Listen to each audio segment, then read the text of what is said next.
Assalamualaikum warahmatullahi wabarakatuh.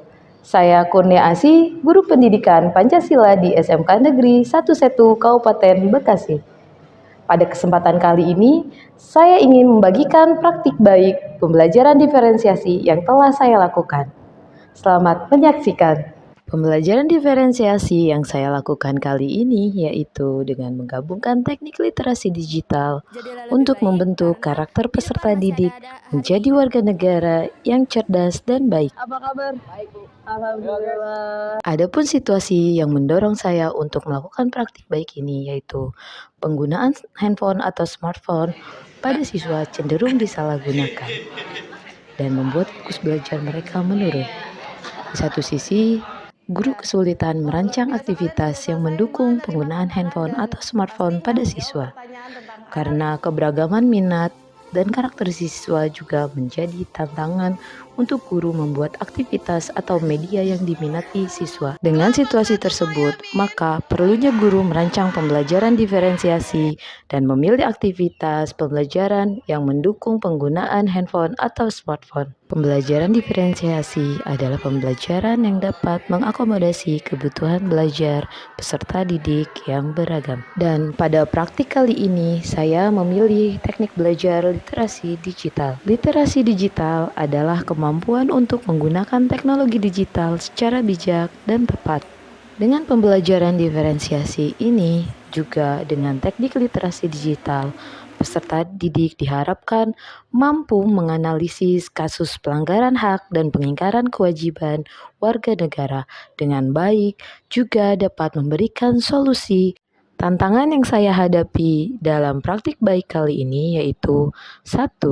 Peserta didik masih minim pengetahuan tentang literasi digital, sehingga saya berusaha memberitahu manfaat dari literasi tersebut. 2. Peserta didik masih banyak yang menyalahgunakan smartphone atau handphone, sehingga saya perlu memberikan pemahaman tentang tanggung jawab. Dengan tantangan yang saya hadapi, perlunya keterlibatan antar guru, siswa, dan orang tua, serta pimpinan dan rekan sejawat tentang kesadaran literasi digital. Assalamualaikum warahmatullahi wabarakatuh.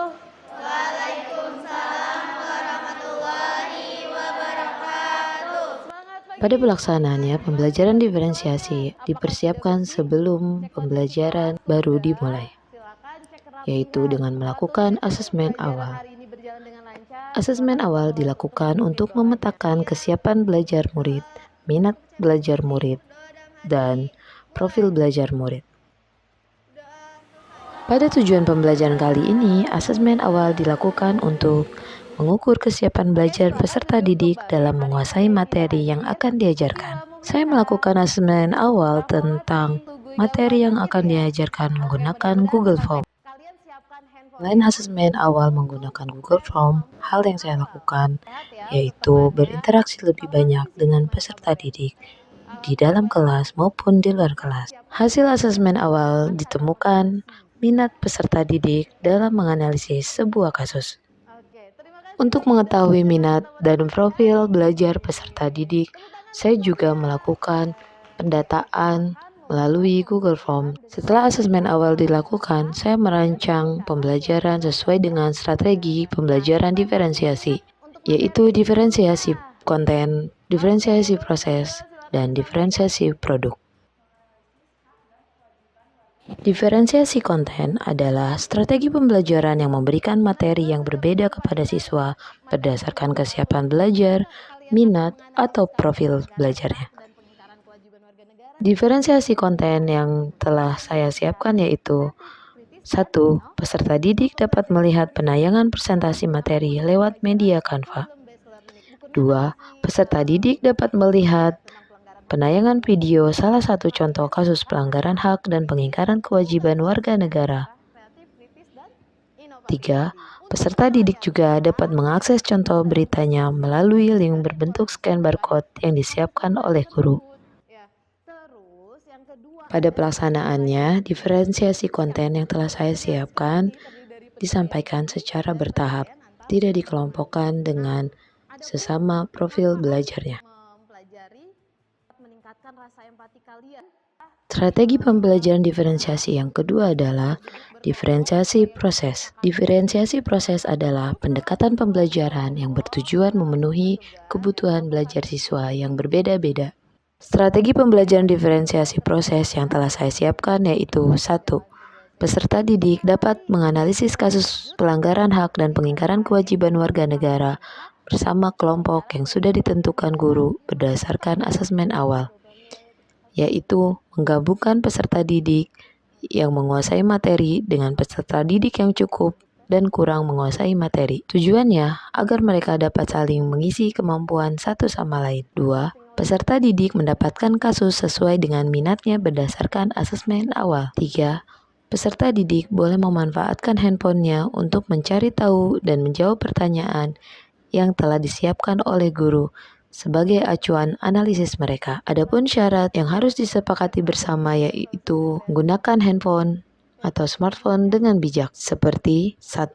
Handphone digunakan hanya untuk mencari tahu informasi atau jawaban sesuai konteks materi. 2. Peserta didik mencari sumber dari mana saja asal jelas sumbernya dan bisa dipertanggungjawabkan. Dalam hal ini dihimbau untuk mengakses sumber berita online nasional atau jurnal. Selanjutnya, pada saat presentasi, peserta didik berkolaborasi mengambil perannya sebagai moderator atau notulen atau pemateri pada presentasi. Dan yang terakhir, peserta didik bebas memberikan umpan balik tanya jawab kepada teman yang sedang berpresentasi. Strategi ketiga, pembelajaran diferensiasi produk.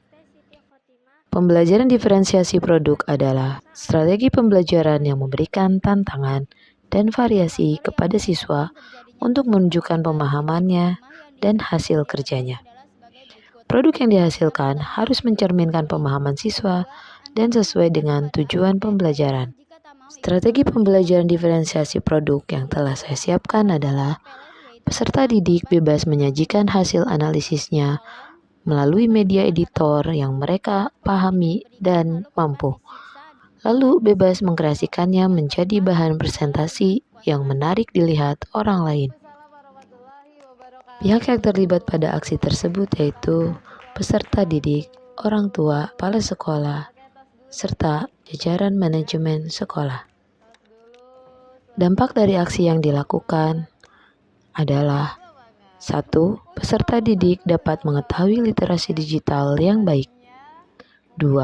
Peserta didik lebih bertanggung jawab dengan penggunaan handphone atau smartphone-nya. 3. Peserta didik lebih mampu berempati atas kasus pelanggaran hak dan pengingkaran kewajiban warga negara yang telah dibahas. 4. Peserta didik mampu memberikan solusi atas kasus pelanggaran hak dan pengingkaran kewajiban warga negara. Dan yang terakhir, peserta didik mampu memberikan refleksi dan kebermanfaatan atas materi yang telah diajarkan, yaitu kasus pelanggaran hak dan pengingkaran kewajiban warga negara.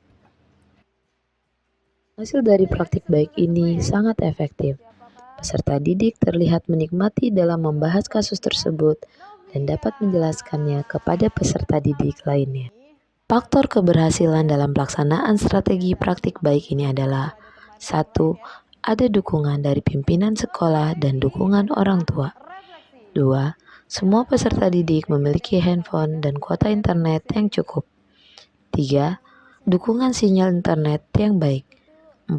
Peserta didik yang mau belajar hal baru, sehingga pembelajaran akan sangat bermakna. Dengan belajar ini kita jadi lebih tahu, wawasan juga jadi lebih luas. Jadi pas tadi teman-teman presentasi juga saya jadi lebih memahami dan tahu solusi-solusi. Oke, thank you Naza. Tepuk tangan untuk Naza. Assalamualaikum warahmatullahi wabarakatuh. Saya Eka Septianingsih, guru di SMK Negeri 11. Saya adalah rekan dari Ibu Kurniasih. Ibu Kurniasih biasa kami sebut dengan panggilan Ibu Nia. Ibu Nia adalah seorang guru muda yang sangat berdedikasi, beliau selalu berinovasi dan juga sangat bersemangat. Beliau selalu mencoba untuk menciptakan metode atau strategi pembelajaran yang menyenangkan untuk murid, sehingga murid tertarik untuk belajar materi yang disampaikan dan mereka akan mudah untuk memahami materi tersebut. Selanjutnya tujuan pembelajaran akan tercapai dengan baik. Salah satunya adalah pemanfaatan literasi digital yang diterapkan oleh Ibu Nia dalam materi yang beliau sampaikan. Dengan pemanfaatan literasi digital dalam materi ini, maka murid-murid akan mampu menggali atau mencari sumber informasi yang jelas dan terpercaya, sehingga mereka mampu menciptakan karakter sebagai warga negara yang cerdas dan baik. Demikian dari saya, terima kasih. Wassalamualaikum warahmatullahi wabarakatuh. Assalamualaikum warahmatullahi wabarakatuh. Perkenalkan, kami dari peserta didik Bu Kurnia Asih ingin memberikan testimoni yang sudah diajarkan oleh Bu Kurnia. Menurut kami, Bu Kurnia mengajar kami dengan baik dan sudah memahami karakter kami masing-masing. Pada pembelajaran pendidikan Pancasila, Bu Kurnia mencoba mengaitkan materi dengan kehidupan sehari-hari, sehingga kami dapat lebih mudah mengingat pembelajarannya dengan lebih baik. Pembelajarannya pun menyenangkan sesuai dengan minat kami. Sekian dari kami, terima kasih. Wassalamualaikum warahmatullahi wabarakatuh.